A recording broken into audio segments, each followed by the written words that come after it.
हरे कृष्णा राधे राधे। प्रस्तुत है आपके समक्ष श्रीमद् भागवत गीता के अध्याय 2 से 22वां श्लोक।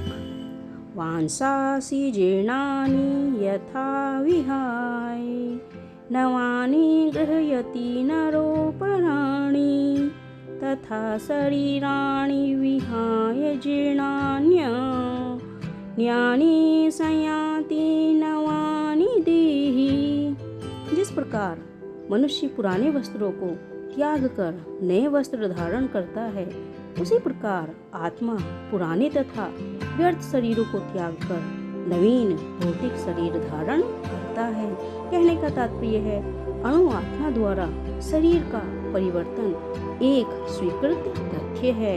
आधुनिक विज्ञानी जनता जो आत्मा के अस्तित्व पर विश्वास नहीं करते, पर साथ ही हृदय से शक्ति साधन की व्याख्या भी नहीं कर पाते, उन परिवर्तनों को स्वीकार करने को बाध्य हैं, जो बाल्यकाल से कौमारावस्था और फिर तरुणावस्था तथा वृद्धावस्था में होते रहते हैं। वृद्धावस्था से यही परिवर्तन दूसरे शरीर में स्थानांतरित हो जाता है। इसकी व्याख्या एक पिछले श्लोक में की जा चुकी है। अणु आत्मा का दूसरे शरीर में स्थानांतरण परमात्मा की कृपा से ही संभव हो पाता है। परमात्मा अणु आत्मा की इच्छाओं की पूर्ति उसी तरह करते हैं जिस प्रकार एक मित्र दूसरे की इच्छा पूर्ति करता है।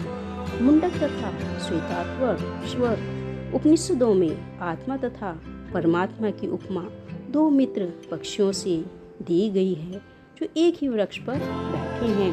उनमें से एक पक्षी वृक्ष के फल को खा रहा है और दूसरा पक्षी अपने मित्र को देख रहा है।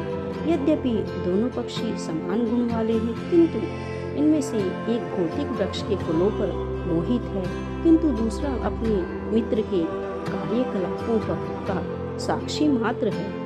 कृष्ण साक्षी पक्षी हैं और अर्जुन फल भोक्ता पक्षी। यद्यपि दोनों मित्र हैं, किंतु फिर भी एक स्वामी है और दूसरा सेवक। अणु आत्मा द्वारा इस संबंध की विस्मृति ही उसके एक वृक्ष से दूसरे पर जाने या शरीर से दूसरे में जाने का कारण है। जीवात्मा प्राकृत शरीर रूपी वृक्ष पर अत्यधिक संघर्षशील है, किंतु जो ही वह दूसरे पक्षी को परम गुरु के रूप में स्वीकार करता है, जिस प्रकार अर्जुन कृष्ण का उपदेश ग्रहण करने के लिए स्वेच्छा से उनकी शरण में जाता है, त्यों ही परतंत्र पक्षी तुरंत शोकों से विमुक्त हो जाता है। यही इस श्लोक का अर्थ है। आशा करती हूँ श्लोक आपको पसंद आया होगा। पसंद आया है तो चैनल को सब्सक्राइब कीजिए, लाइक और शेयर कीजिए। और अंत में फिर से एक बार हरे कृष्णा राधे राधे।